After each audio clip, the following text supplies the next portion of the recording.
Must cereals, morning cereals that we eat for breakfast, such as cornflakes and the like, be Bishul Yisrael? So as we know, there are two subjects of kashrus relevant to foods that are cooked by a Gentile.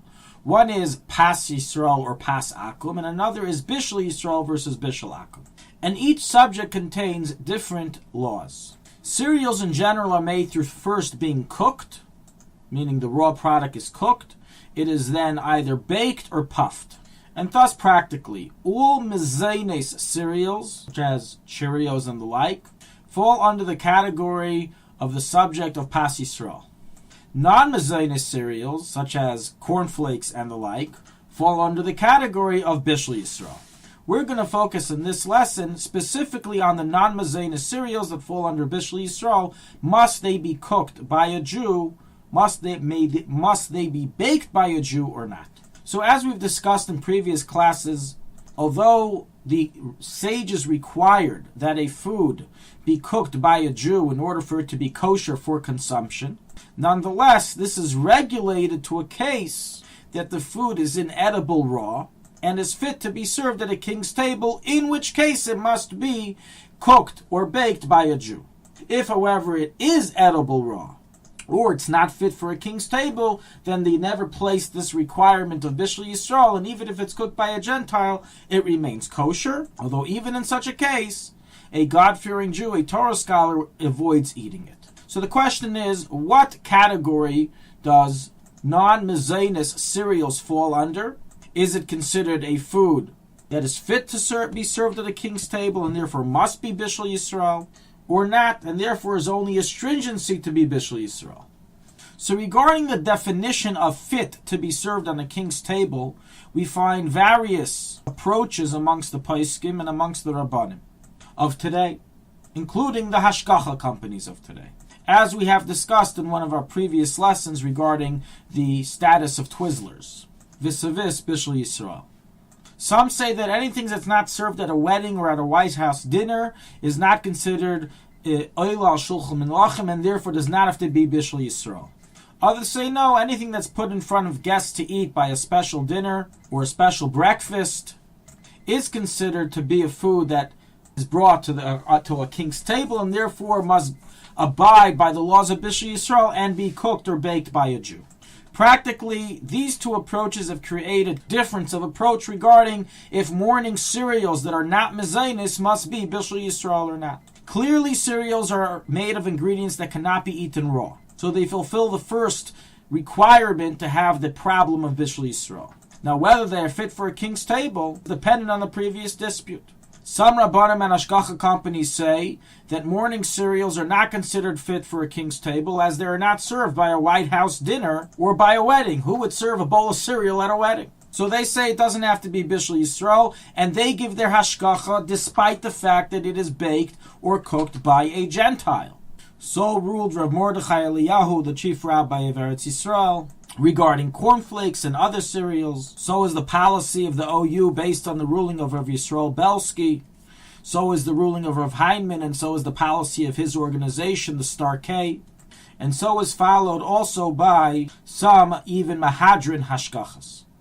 On the other hand, according to the second approach that we mentioned, which states that it suffices for the food to be served at a special event, such as a breakfast, a special breakfast, for it to be considered oil al shulchan menachem, that morning cereals would be required to be cooked by or baked by a Jew. Why? As morning cereals are served even in 5-star hotels for their breakfast menu. And thus we clearly see that according to this approach, it is considered a dignified food and must be cooked or baked by a Jew. So is the approach of Rav Moshe Feinstein in Nigras Moshe Yeridea 448. So is the opinion of Rav Moshe Yosef, the head Rav HaMachshir of Badatz Bet Yosef in Eretz Yisrael, and that is their policy. So is the policy of the Hashgacha company, the Eida Charedis, and majority of the Mahadran Hashgacha companies in Eretz Yisrael follow and abide by this policy that even morning cereals must be Bishul Yisrael. Practically, what do? So practically, each person has to speak with his Rav, receive direction, receive a psak regarding how he is to follow. However, let's say you are a person that is stringent or follows the approach which prohibits cereals from being bishul akum and requires it to be cooked by a Jew. What cereals can you eat? What cereals can't you eat? How do you know what's bishul Yisrael and what is not? So it's a little bit tricky. At times, the hashgacha company will actually write on the cereal box or package bishul Yisrael, and then you know. However, if it does not say bishul Yisrael on it, then you have to have knowledge of the policy of that hashgacha company to know whether this product, this cereal, is bishul Yisrael or not. For example, the Eidah Charedis, they have a policy that everything of theirs is bishul Yisrael. They don't write it straight out. That's their policy with all their products. So you could assume that the cereal is okay, even if you're stringent by cereals. The OU, when they give their hashgacha, they are not particular in bishul Yisrael with cereals as we explained before.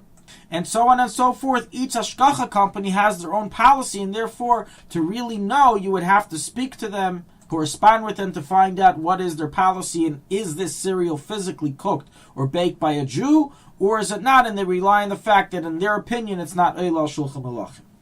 Regarding Kellogg's cornflakes, the famous cereal Kellogg's cornflakes is under the hashgacha of the Manchester Bezdin, otherwise known as the MK.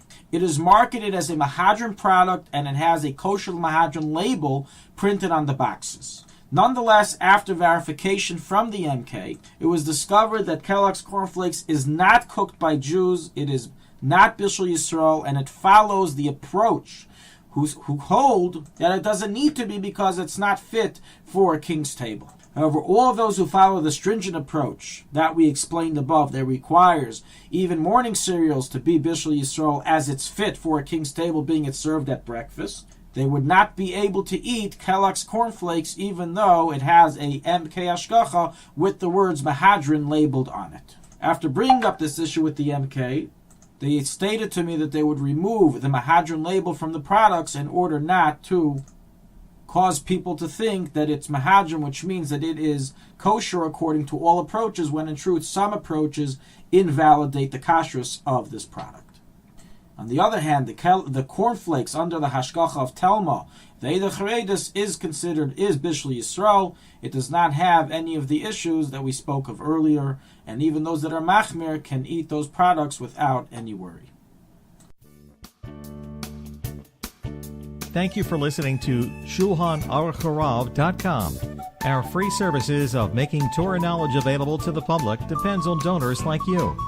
Please help us continue our work through making even a small contribution at www.shulchanaruchharav.com under the Daily Halacha Dedication section or in the subscription page. Also, check out our online courses and many sefarim available for purchase that will both enhance your Torah knowledge and help support our work.